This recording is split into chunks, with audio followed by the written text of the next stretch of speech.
दोस्तों, मेरे YouTube channel study 26 पर जुड़ने के लिए आप लोगों का पहले धन्यवाद।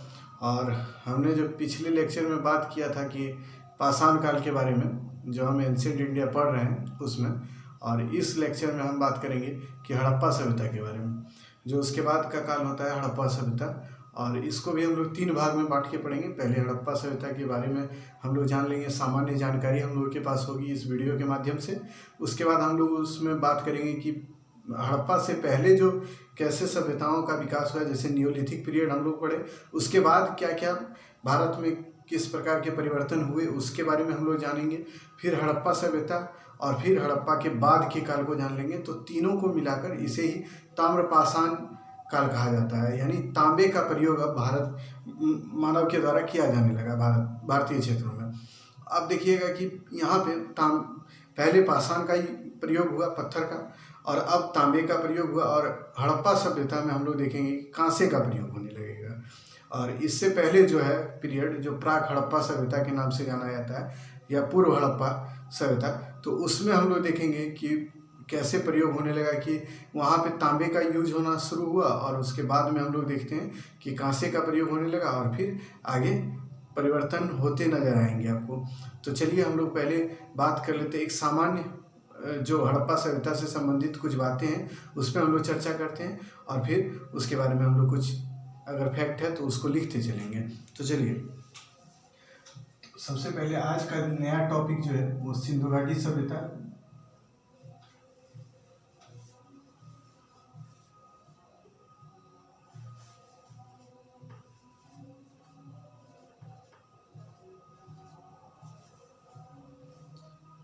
सबसे पहले हम लोग समझते हैं कि सिंधु घाटी सभ्यता इसको क्यों कहा जाता है। तो देखिए, इस सभ्यता के बारे में जितनी भी जानकारी हम लोग को मिलती है, या जो भी स्थल इसमें मिलते हैं, अधिकांशतः स्थल जो भारत की आज़ादी से पहले, यानी जब भारत पाकिस्तान दोनों ही एक साथ था, तो उस समय जितने भी क्षेत्र खोजे गए तो वो सिंधु घाटी के क्षेत्र में खोजे गए, यानी सिंधु नदी के ही क्षेत्र में खोजे गए। तो अब पहले हम लोग समझ लेते हैं कि भारत उस समय कैसे था। एक रफ स्ट्रक्चर हम बना रहे हैं और इसको आप देख लीजिएगा।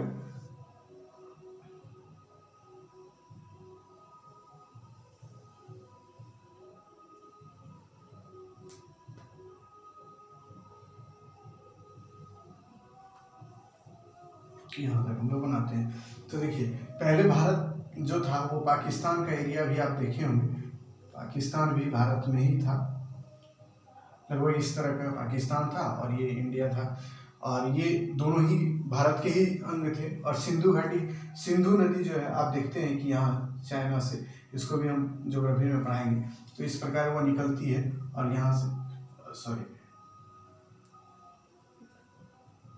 यहाँ से निकलती है और ये अरब सागर में जाके गिर जाती है।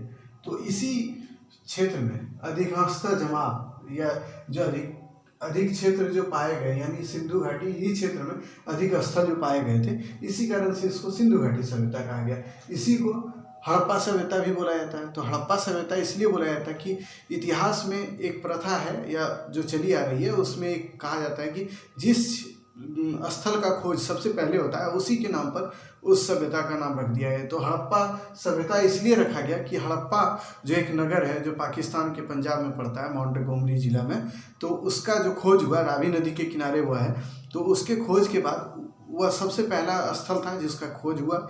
उसी के कारण इस सभ्यता का नाम ही रख दिया गया हड़प्पा सभ्यता।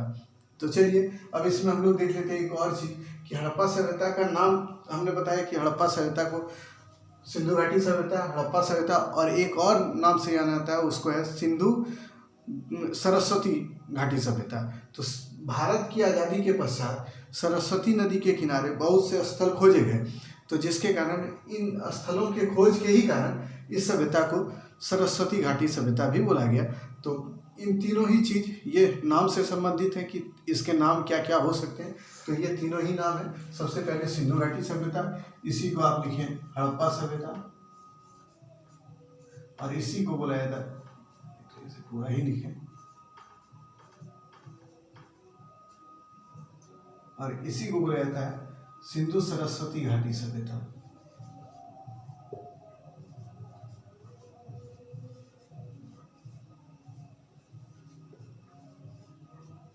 तो ये तीनों ही नाम इसी सभ्यता के हैं, तो इसे आप ध्यान रखिएगा कि इसके क्या क्या नाम हैं। तो ये तीनों सिंधु घाटी सभ्यता, हड़प्पा सभ्यता और सिंधु घाटी सरस्वती घाटी सभ्यता, ये तीनों नाम इसी के हैं। अब आ जाइए, इसमें है कि सबसे पहले इस क्षेत्र के बारे में जानकारी किनको थी और किन्होंने खोज आरंभ किया, तो सब हम लोग उसी पे पहले बात कर लें। अब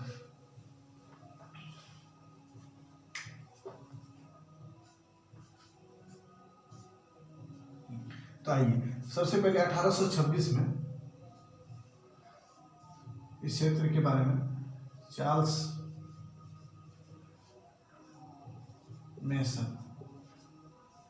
मेसन के द्वारा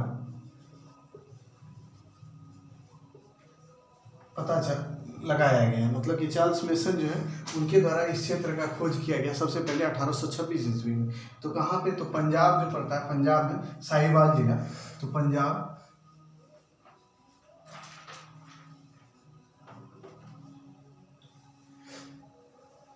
में पड़ता है साहिवाल जिला,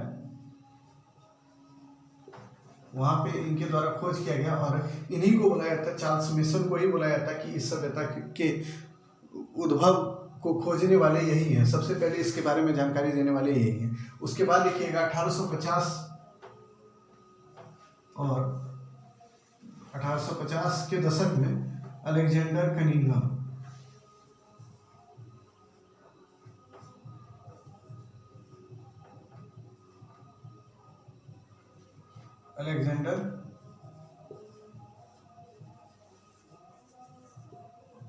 अलेक्जेंडर कनिंघम के द्वारा इस क्षेत्र की खोज की गई। और यहाँ पे वो जब गए, इस क्षेत्र में गए, यानी हड़प्पा वाले क्षेत्र में और पंजाब वाले क्षेत्र में, तो उन्होंने कुछ वहाँ से मुहर उनको प्राप्त हुआ या फिर कुछ और भी पुरातात्विक साक्ष्य उनको मिला, लेकिन वह इसे विदेशी समझ बैठे, इसलिए चूँकि उनको लगा कि ये जो भी चीज़ पाए गए हैं वो विदेशी किसी सील का होगा या विदेशी सभ्यता से संबंधित होगा, इसीलिए उन्होंने इसको विदेशी मानकर इसके बारे में ज़्यादा खोजबीन उन्होंने नहीं किया। तो और फिर दूसरी बार जब वह 1872 ईस्वी में आते हैं, तब भी इनको एक सील मिला था जिसमें सांड का चित्र तो था, लेकिन वह कुब्बड़ वाला सांड ना होने की वजह से उन्होंने इसे विदेशी सील मानकर छोड़ दिया और वे इस सभ्यता से अपने मुख को मोड़ लिए। तो ये दूसरी बात होगी अलेक्जेंडर कनिंघम, जो कि 1850 और 1872 ये दोनों ही वर्ष ये गए थे।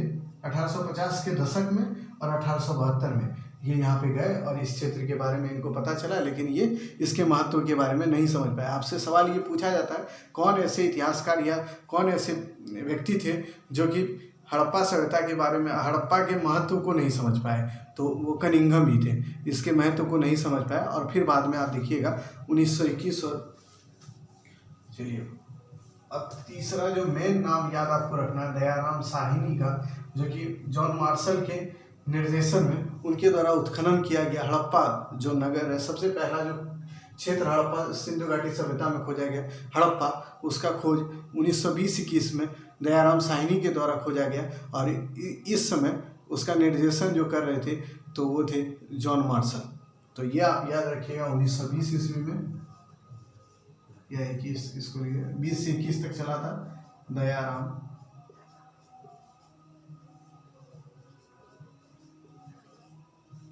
द्वारा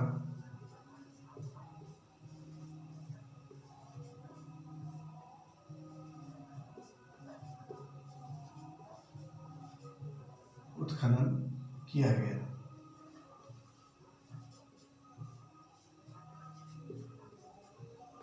और वही 21-22 में 1921 और 22 में आर.डी. बनर्जी, जिसको राखलदास बनर्जी भी बोला जाता है, तो आप नाम पूरा लिख लीजिए, राखलदास बनर्जी के द्वारा मोहनजोदड़ो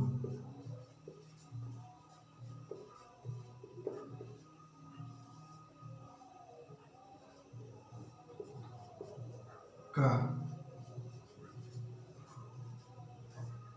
उत्खनन किया गया।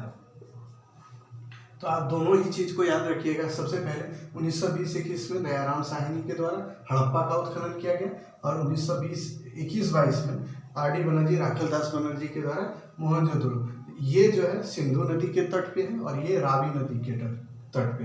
हड़प्पा रावी नदी के तट और मोहनजोदड़ो सिंधु नदी के तट। ये दोनों ही चीज़ को आप याद रख लीजिएगा, ताकि आपसे जो सवाल पूछे जाएंगे कि कहाँ से सबसे पहले 1826 में चार्ल्स मेसन के द्वारा इसके बारे में, उसके बाद जो मेन आ जाता है कि 1920 में दयाराम साहनी के द्वारा इसका, और 1921-22 में आर डी बनर्जी के द्वारा मोहनजोदड़ो का, और उस समय जॉन मार्शल इसके निर्देशक थे, उन्हीं के निर्देशन में ये किया गया था। उसके बाद आप याद एक चीज़ और रखिएगा कि सिंधु घाटी सभ्यता जो है इसे भारत का प्रथम नगरीकरण का संज्ञा दिया जाता है कि प्रथम नगरीकरण इसी दौरान, यह एक परिपक्व सभ्यता के रूप में उभरी और इसीलिए इसको भारत का प्रथम नगरीकरण का संज्ञा दिया जाता है। तो इसको आप ध्यान रखिएगा। तो नगरीकरण होता क्या है, जहाँ पे नगरों का विकास होना शुरू हो जाता है उसी को नगरीकरण कहा जाता है। तो यहाँ पे नगरीकरण का आरंभ यही सिंधु घाटी सभ्यता से ही, और इसीलिए इसको प्रथम नगरीकरण का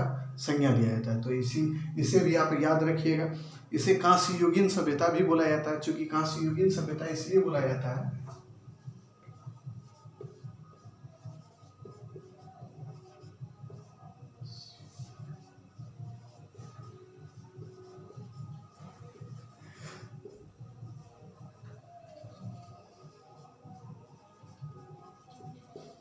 कांस्ययुगीन सभ्यता इसे इसलिए कहा जाता है क्योंकि इसी समय तांबे और टीन को मिलाकर कांसे का निर्माण पहली बार भारतीय क्षेत्र में होना आरंभ हो गया, यानी भारतीय उपमहाद्वीप में होना प्रारंभ हो गया। अब चलिए हम लोग बात कर लेते हैं इसके बारे में थोड़ा बहुत कि आखिर इसके क्षेत्र कौन कौन से हैं जहाँ से इसके प्रमाण मिलते हैं, हड़प्पा सभ्यता के प्रमाण हम लोग को कहाँ कहाँ से मिलते हैं। तो अब आ जाइए कि इसका विस्तार कहाँ कहाँ तक था, कहाँ से कहाँ तक। तो आप लिखिएगा कि हड़प्पा सभ्यता का विस्तार, एक पॉइंट बना लीजिए।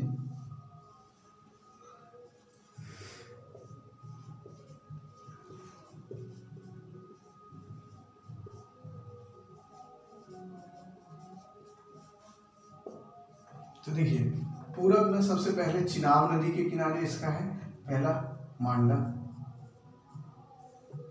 जो कि जम्मू कश्मीर में पहले पड़ता था, अभी जम्मू जिला में ये पड़ता है मांडा। दूसरा यहाँ देखिए दायमाबाद जो महाराष्ट्र में पड़ता है।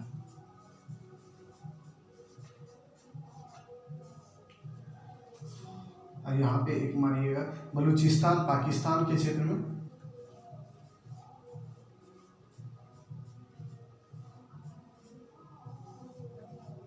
सुख्ता गैंडोर, ये जो दास्क नदी के किनारे, यहीं पे दास्क नदी है एक, इसी के किनारे सुख्ता गैंडोर, मांडा, दायमाबाद, और ये यूपी में आलमगीरपुर।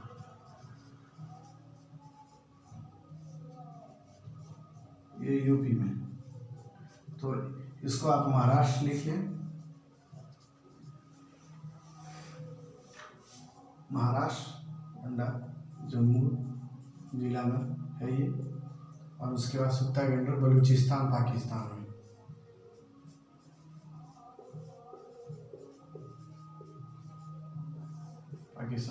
ये इसका क्षेत्र है। अब पूछा जाए अगर इसका विस्तार यहीं तक था, ये जो इसके एरियाज हैं। अब कुछ अफगानिस्तान में भी एक दो स्थल मिले जैसे सुरतोगई, जो कि अफगानिस्तान में पड़ता है। तो आप जानते हैं यहाँ से अफगानिस्तान, जो कि भारत की लद्दाख से इसका जो बॉर्डर बनता है 106 किलोमीटर का, वो अफगानिस्तान से बनता है। और सुरतोगई जो अफगानिस्तान में पड़ता है वो अभी इसके क्षेत्र के अंतर्गत आते हैं, यानी वहाँ तक विस्तार इसका था इस सभ्यता का।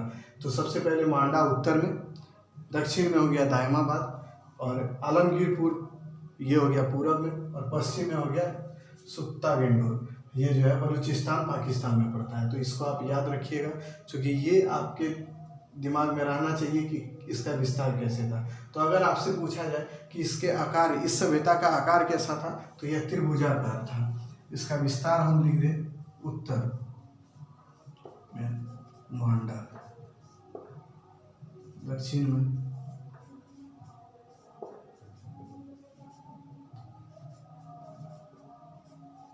दायमाबाद, पूरब में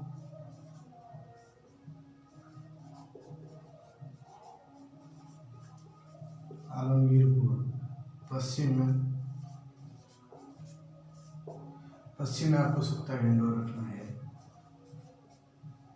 यानी तो इसे पश्चिम में, यही इसके विस्तार कहाँ से कहाँ कैसे कैसे हैं वो याद आप रखिएगा। अब देखिए यहाँ से मांडा से इसकी दूरी कितनी है, तो इसकी दूरी मांडा से यहाँ तक की दूरी ये जो है 1400 किलोमीटर,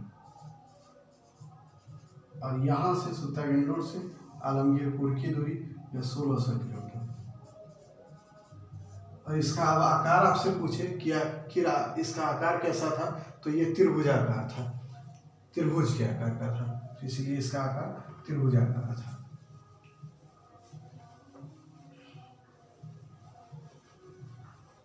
इसको हम मिटा देते हैं।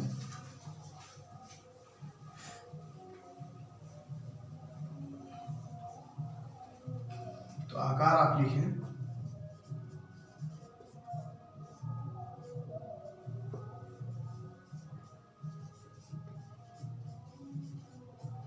त्रिभुजाकार।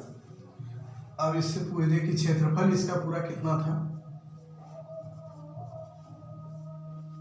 तो ये क्षेत्रफल इसका था 12,99,600 वर्ग किलोमीटर। ये आप याद रखिएगा कि इसका क्षेत्रफल 12,99,600 किलोमीटर, इसका आकार त्रिभुजाकार था। तो ये आपको ध्यान में रखना है, क्योंकि ये महत्वपूर्ण चीज़ है, जो कुछ महत्वपूर्ण क्षेत्र हैं उसे भी आपको याद रखना है। कि अब देखिए आज़ादी के बाद भारत में कौन कौन से क्षेत्र और किस क्षेत्र में सर्वाधिक इसके स्थल पाए गए हैं, तो वह है गुजरात।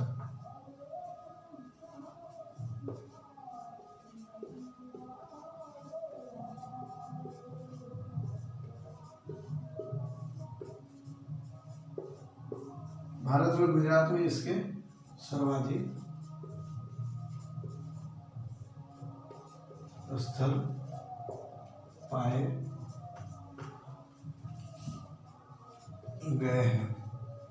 तो आप इसे भी याद रखिएगा कि कहाँ पाए गए हैं, तो गुजरात में, ये जो कि भारत में सर्वाधिक स्थल पाए गए हैं। अब आ जाइए कि इस सारी बातें हमने बता दी कि इसका आकार कैसा था, क्या नहीं था, ये सारी यानी इसके विस्तार के बारे में हमने चर्चा किया, और इसके नाम से लेकर हमने विस्तार और इसके क्षेत्र कहाँ कहाँ क्षेत्र इसके हैं, ये सारी बातें हो गई। अब इसके उद्भव से संबंधित कुछ सवाल पूछे जाते हैं, लेकिन बहुत महत्व ये नहीं है, 2-3 नाम आप याद रखेंगे तो हो जाएगा, फिर वो अभी काम आपका हो जाएगा। तो 2-3 नाम उसमें भी हम लोग याद कर लेते हैं उद्भव से संबंधित।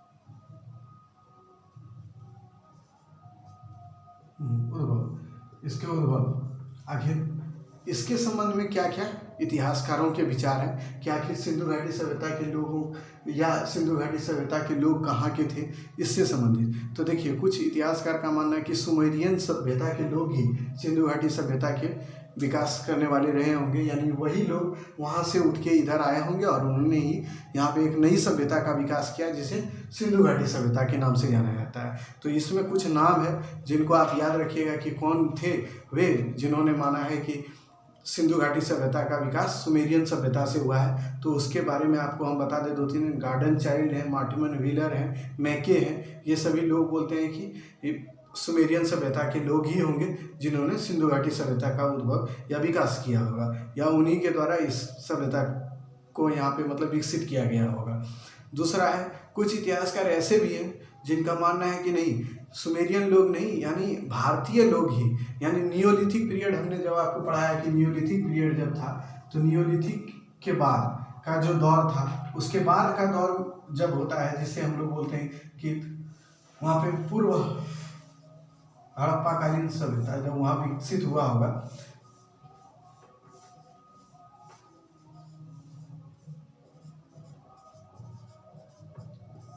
हम इसको पढ़ाएंगे भी कि पूर्व हड़प्पाकालीन सभ्यता जो विकसित हुआ, तो उसमें तो कुछ लोग जो भारतीय इतिहासकार हैं उनका मानना है कि नियोलिथिक के बाद हड़प्पा से पहले, यानी देखिए हड़प्पा तो एक नगरीय सभ्यता थी, भारत की प्रथम नगरीय सभ्यता इसी को माना जाता है, हड़प्पा सभ्यता को।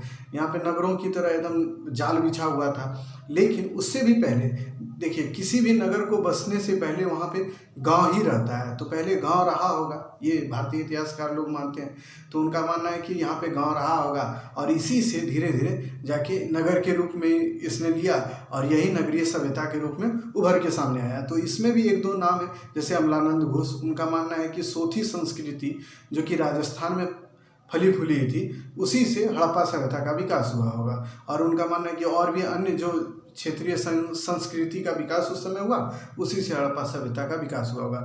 एक है M.R. मुगल करके, जो कि रफ़ीक मुगल उनका नाम है, जो पाकिस्तानी इतिहासकार है। उनका भी मानना है कि यही क्षेत्रीय सभ्यताओं के द्वारा ही क्षेत्रीय लोग, मतलब जो सभ्यता पहले उभर के आई होगी, उसी से हड़प्पा सभ्यता का विकास हुआ होगा। यानी देखिए, हड़प्पा सभ्यता जब हम लोग पढ़ेंगे तो इसको 3 पार्ट में पढ़ना होगा। सबसे पहले कि हड़प्पा से पहले कैसे विकास हुआ, उसको हम लोग जान लें।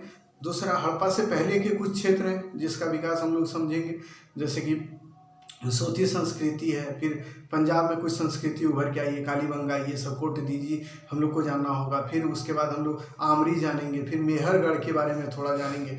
ये जो क्षेत्र हैं इनका विकास पहले हुआ, उसके बाद ये ग्रामीण क्षेत्र थे और ग्रामीण रूप में इनका विकास इसी से डेवलप करके फिर शहर का रूप लिया, जिससे नगरीकरण के रूप में इसका विकास हुआ। इसी को हड़प्पा सभ्यता के परिपक्व हड़प्पा सभ्यता इसको बोला जाता है, जिसको हम लोग बोलते हैं मैच्योर हड़प्पन पीरियड। और फिर बाद के जब हड़प्पा सभ्यता पतन की ओर चली जाती है, तो उसके बाद के जो क्षेत्र फिर से उभर के, जो मतलब पतन के बाद के जो क्षेत्र रह गए, जैसे आपको इनाम गांव ये सभी पढ़ना होगा, मालवा जोरबे संस्कृति, ताम्रपाषाणिक संस्कृति जो उभर के आया, तो उनको जब उन क्षेत्रों को जब हम लोग देखेंगे तो वो बाद के, यानी इसको 3 पार्ट में पढ़ना, early Harappan period, mature Harappan period और लेट हड़प्पन पीरियड। ये तीनों ही पोर्शन को पढ़ने के बाद पूरा का पूरा ताम्रपाषाणिक संस्कृति के ही अंतर्गत इसको रखा गया है, तो उसको हम लोग समाप्त करेंगे। यानी इसको 3 पार्ट में पढ़ना है और उसमें हमने आपको सामान्य एक जानकारी जो था इस वीडियो के माध्यम से हमने दे दिया। अब इसमें उद्भव से संबंधित कुछ बातें थी जिसको हम लिख भी देते हैं, तो उद्भव, हड़प्पा के उद्भव को हम लोग देख लेते हैं, फिर हम लोग बातें जो अगली बार करेंगे या आगे जब हम करेंगे तो उसमें हड़प्पा सभ्यता के बारे में चर्चाएं जब होगी तो उसको भी खंड वाइज हम लोग पढ़ते चलेंगे और उससे संबंधित पहले स्थल को देख लेंगे, फिर उसकी नगरीय व्यवस्था को देख लेंगे, फिर सामाजिक, आर्थिक और धार्मिक स्थिति को, और फिर उसका पतन हम लोग देखेंगे, फिर आगे ताम्रपाषाणिक संस्कृति की चर्चा हम लोग कर लेंगे। तो सबसे पहले हम लोग उद्भव से संबंधित कौन कौन से इतिहासकार हुए जिन्होंने इसका मतलब इसके बारे में कुछ बताए हैं, तो उसको हम लोग देख लेते हैं। एक तो सबसे पहले आप D.H. गार्डन महोदय हैं,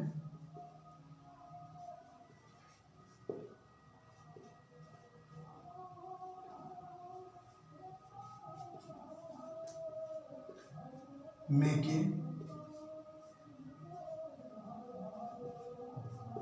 D.H. गार्डन, मेके, उसके बाद मॉर्टिमर व्हीलर।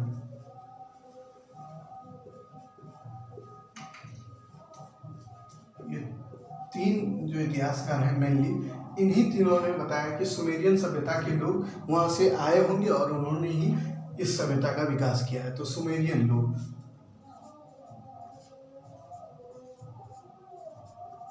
सुमेरियन सभ्यता के लोगों को इन्होंने ही माना है कि उन्हीं के द्वारा इस सभ्यता का विकास किया गया होगा। तो आप उसको लिख लें, सुमेरियन सभ्यता के द्वारा सिंधु घाटी सभ्यता का विकास किया गया होगा। इसके बारे में इन तीनों इतिहासकारों का मत है। अब आ जाइए दूसरा जो है मेन, कि अमलानंद घोष के बारे में हमने जो आपको बताया कि अमलानंद घोष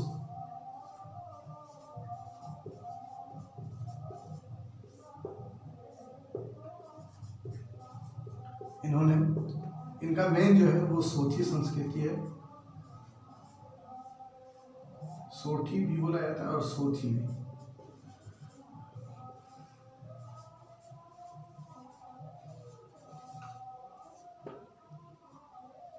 ये दोनों ही आप याद रखिएगा, जो कि राजस्थान में था उस समय।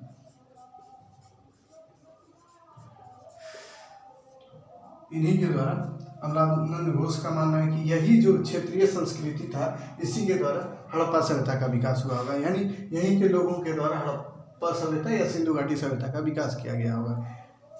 एक और नाम लिख लें, रफ़ीक मुगल। एक इतिहासकार है, पाकिस्तानी इतिहासकार है, इनके द्वारा भी कहा गया क्षेत्रीय संस्कृति जो उभर के इस क्षेत्र में पहले जो हड़प्पा से पहले उभरा, उसी से हड़प्पा सभ्यता का विकास हुआ होगा। इन 3 ही मेन हैं और इससे संबंधित और भी ऐसे तो बहुत से फैक्ट हैं इसमें, लेकिन इसको जानना बस इतना ही है कि हम लोग आखिर इससे संबंधित क्या क्या बोला गया है और कौन बोले हैं। तो यही 3 लोग हैं जिन्होंने सुमेरियन बोला, और अमलानंद घोष का मानना है कि सोथी संस्कृति या सोठी संस्कृति जो राजस्थान में उस समय फल फूल रही थी, उसी के द्वारा सिंधु घाटी सभ्यता का विकास किया गया। और तीसरी बात, रफीक मुगल के बारे में आप याद रखिएगा कि इन्होंने कहा कि क्षेत्रीय जो सभ्यता और संस्कृति पहले उभर के आई थी, उसी के द्वारा सिंधु घाटी सभ्यता का विकास हुआ। तो ये मेनली हो गया कि आपको हमने बता दिया कि इसके क्षेत्र कौन कौन से थे जो जहाँ पे इनका विकास हुआ, उद्भव से संबंधित बातें हो गई। अब अगले वीडियो में हम इससे संबंधित जो क्षेत्र हैं उनके किस नदी के किनारे है, कब उसका खोज किया गया, इसकी चर्चा हम करेंगे। और उसके बाद हम वहाँ से कुछ अगर प्रमाण मिले हैं तो उस पर हम लोग बातें करेंगे, और फिर हम लोग एक नए और जो है इसकी नगरीय व्यवस्था के बारे में चर्चा करेंगे, और फिर सामाजिक आर्थिक स्थिति एक रफ व्यू में हम लोग लेते चलेंगे और उसको समझते चलेंगे। उसमें फैक्ट नहीं है, उसमें ज़्यादा फैक्ट के बारे में नहीं समझना, बस कंसेप्ट को देखना है। चलिए, इस वीडियो के माध्यम से हमने एक सामान्य जानकारी आपको दे दिया है, और फिर मिलते हैं हम आगे अगले वीडियो में। तब तक के लिए धन्यवाद।